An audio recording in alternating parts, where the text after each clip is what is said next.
qu'il y a? Ouais, qu'est-ce qu'il y a? Tu parles? Il y a un petit oiseau.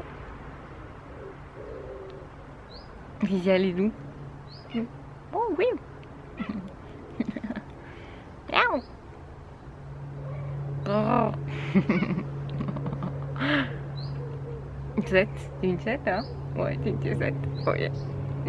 Ouais. Brr. Brr.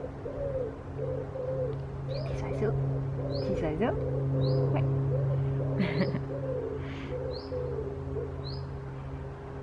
Alors bonjour à tous et bienvenue dans cette nouvelle vidéo. Donc aujourd'hui nous allons voir, en fait je vais réagir à, un mail que j'ai reçu qui est est-ce que c'est normal que nous souffrons parfois longtemps alors qu'une relation a été de courte durée? Nous pouvons souffrir longtemps d'un chagrin d'amour.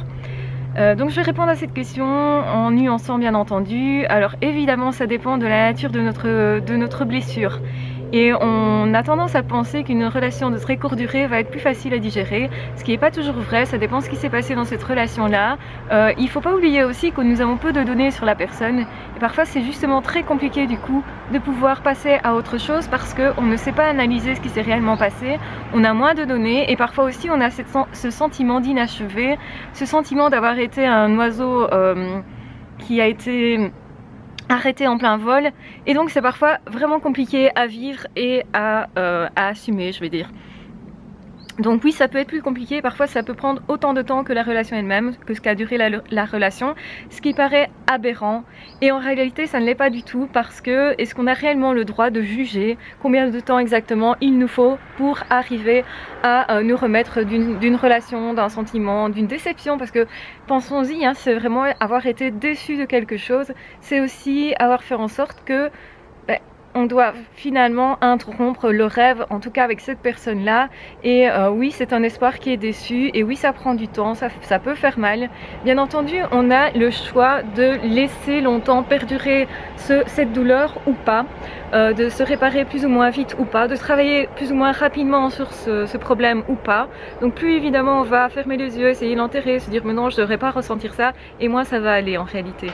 Donc ce que je vous conseille, c'est évidemment essayer de trouver une oreille attentive, quelqu'un à qui en parler, mais c'est sûr que parfois quand on a vécu une relation de 2-3 semaines, on peut être étonné de devoir passer aussi 2-3 semaines à résoudre ce problème-là, en se disant c'est pas normal, ça a duré tellement peu de temps, ça devrait pas être important. En réalité, ce sont les sentiments que vous avez engagés qui sont importants. Est-ce que c'était quelque chose de très important pour vous? Est-ce que vous avez tendance à vous accrocher vite ou pas? Qu'est-ce que cette personne représentait pour vous? Tout ça est à étudier, et donc effectivement, il ne faut pas minimiser nos besoins, nos envies, nos actes d'amour au fait, parce que c'est aussi un acte d'amour, et ça dépend de ce qui s'est passé, comment la relation s'est terminée. Si ça se termine mal, dans le sens il n'y a pas de respect, il n'y a plus de communication possible, c'est parfois plus difficile justement parce que nous ne disposons pas de données suffisantes pour pouvoir nous dire il y a ça et ça et ça qui n'allait pas, et donc pouvoir en fait rationaliser, pouvoir aussi prendre du recul et se dire mais avec le suivant, la suivante, je voudrais que ça soit comme ça, comme ça, comme ça, ou il ne me manquera plus ces données-là qui sont en fait capitales pour moi. Ça permet aussi de faire le point sur ce que nous voulons, sur ce que nous ne voulons pas, sur la difficulté éventuelle que nous avons.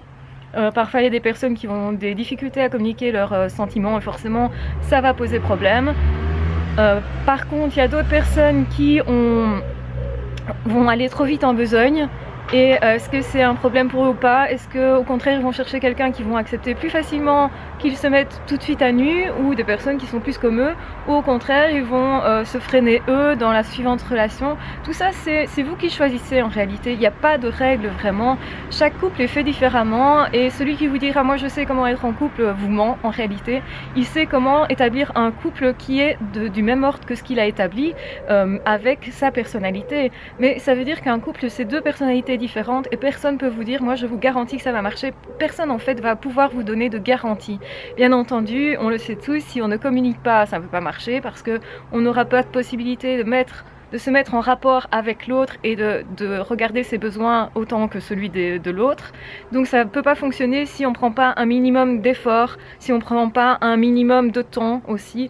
pour accueillir l'autre et pour s'adapter un minimum. Parce que c'est ça aussi un couple, c'est respecter la liberté de chacun tout en s'adaptant aussi et donc en brimant une partie de sa liberté à soi. C'est un arrangement, je vais dire, et chacun va la faire d'une façon différente en fonction de ce qu'il est. Donc personne ne peut vous dire, moi je sais comment vous rendre épanoui en couple.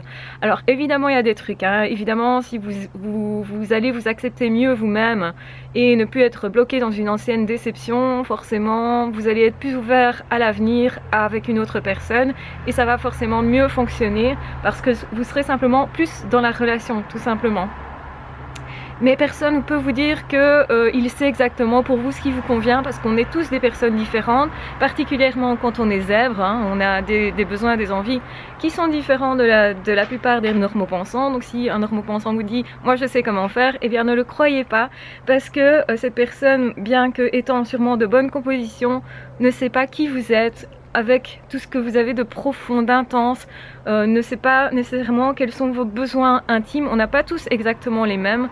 Bien entendu, on a tous envie de recevoir de l'amour, de l'affection, de l'attention, de la protection, de se sentir bien dans une relation.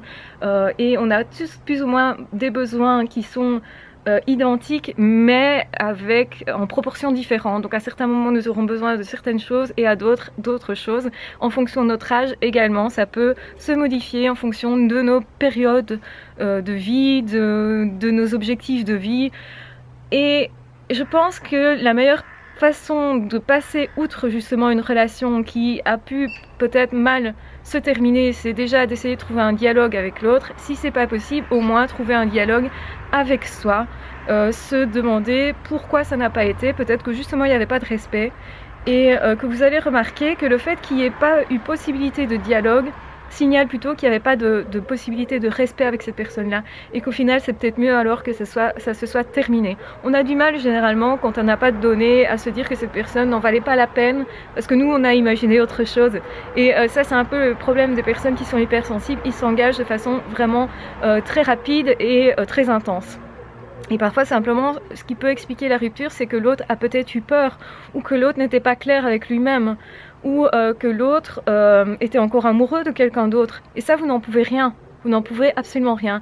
Ce qui est important dans une fin de relation, c'est d'arrêter de se culpabiliser, d'arrêter de s'en vouloir et de se dire, ben moi au moins j'ai essayé et je dois être fière d'avoir au moins essayé. Parce que essayer, je vous le rappelle, quand vous avez des échecs, ça veut dire aussi que vous vous rapprochez inévitablement du succès et de ce que vous voulez pour votre bien-être. Donc voilà, continuez d'essayer, ne vous culpabilisez pas, ne sortez pas un fouet pour vous battre tous les jours. Dites-vous simplement que vous allez rencontrer une personne qui répondra certainement mieux à vos besoins, que vous pourrez réellement aimer et on ne peut pas obliger les gens à se laisser aimer. Donc voilà, gardez d'abord cet amour pour vous, retournez-vous cet amour-là et puis allez à la rencontre de nouvelles personnes quand vous serez prêt. Il n'y a pas d'urgence en réalité. Beaucoup de personnes pensent qu'ils n'ont pas le temps de résoudre ces problèmes-là, qu'ils ne peuvent pas prendre le temps parce qu'ils sont poussés par les obligations financières, par des enfants éventuels qui eux ne vont pas patienter le temps que vous fassiez votre deuil. Et parfois les rencontres aussi font qu'au final on n'avait pas encore fait son deuil mais on a rencontré quelqu'un et on est obligé d'avancer parfois par la force des choses. Eh bien prenez la vie comme elle vient, ne vous tracassez pas trop, soyez le plus zen possible et soyez le plus aimant possible, surtout par rapport à vous-même parce qu'on s'oublie très souvent.